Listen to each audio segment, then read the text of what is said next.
Cement road. దీనినే మొదటి ghat road అంటారు.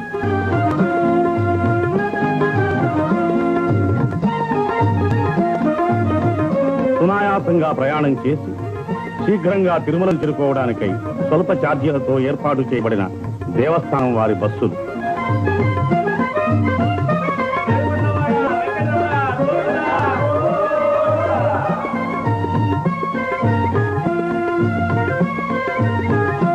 ఇదే మోకాళ్ల పర్వతం, తిరుమల యాత్రలో ఆఖరి పర్వతం.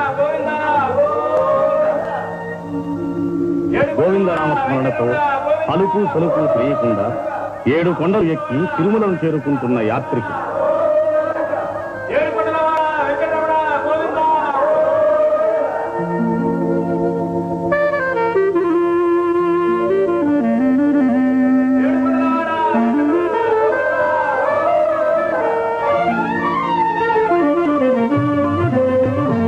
బస్సులలోనూ కారులలోనూ తిరుమలను చేరుకుంటున్న భక్తులు.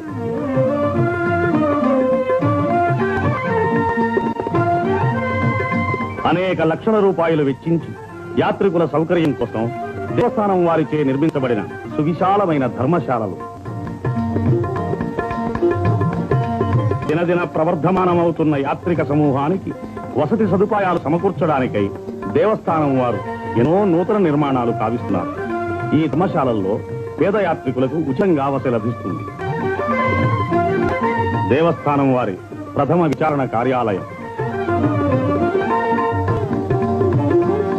సంపన్నులైన వారు అద్దె చెల్లించి ఆధునిక సౌకర్యాలతో నిర్మించబడిన ఈ వసతి భవనాల్లో బస చేయవచ్చు.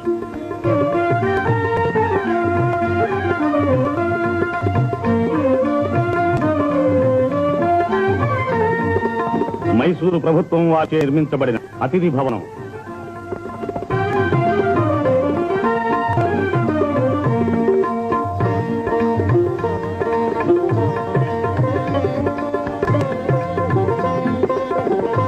యాత్రికుల సౌకర్యాలను గురించి చర్చిస్తున్న మైసూరు ప్రభుత్వ పెష్కర్. మనోహరమైన ఉద్యానవనం, మయూరాకారంలో మలతబడిన నికుంజాలు, ఫలాహారశాల,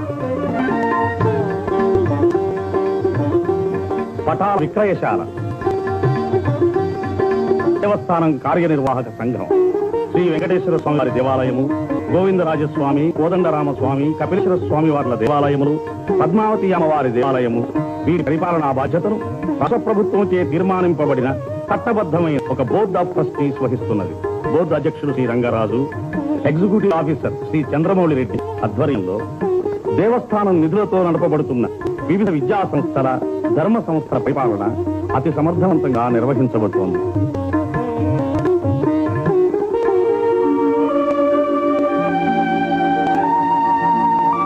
సర్వ పాప పరిహారిణి, సకల పుణ్యప్రదాయిని, పాప వినాశనతి.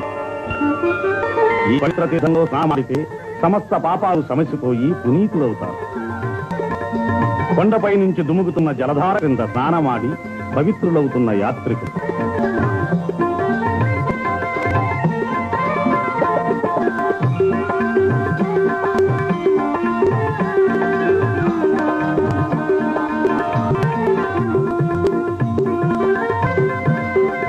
సాక్షాత్తు పరమశివుని జటాజూటం నుంచి ఉద్గమిస్తున్నట్టుగా ఎగసిపడుతున్న ఆకాశ గంగా ప్రవాహం.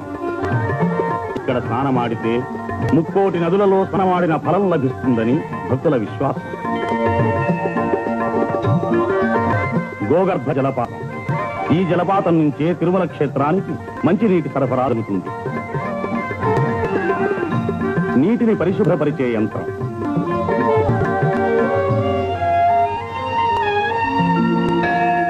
ఇది కళ్యాణ కట్ట. ఇక్కడే తలలీనాలు సమర్పించి మొక్కులు చెల్లించుకుంటారు భక్తులు. మానవుని అంతఃశత్రువులైన కామ, క్రోధ, లోభ, మోహ, మద, మాత్సర్యాల్ని వర్జించడానికి నిదర్శనంగానే ఈ తలలీనాలు సమర్పిస్తారు.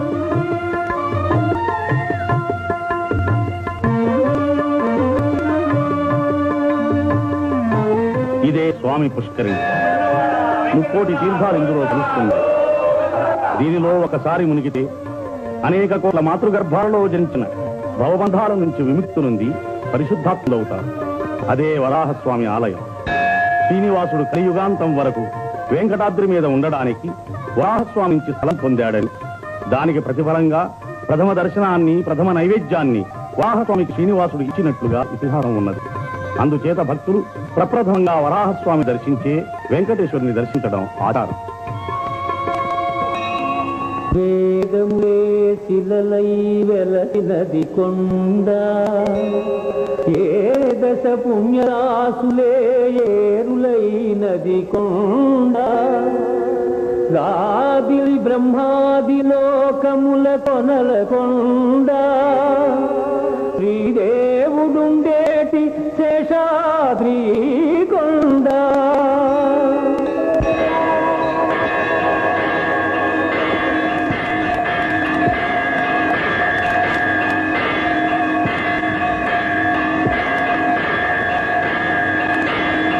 ఇదే కలియుగ వైకుంఠం.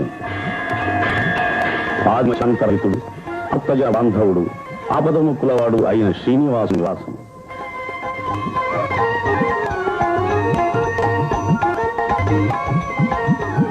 ఆనంద నిలయ విమానం స్వామి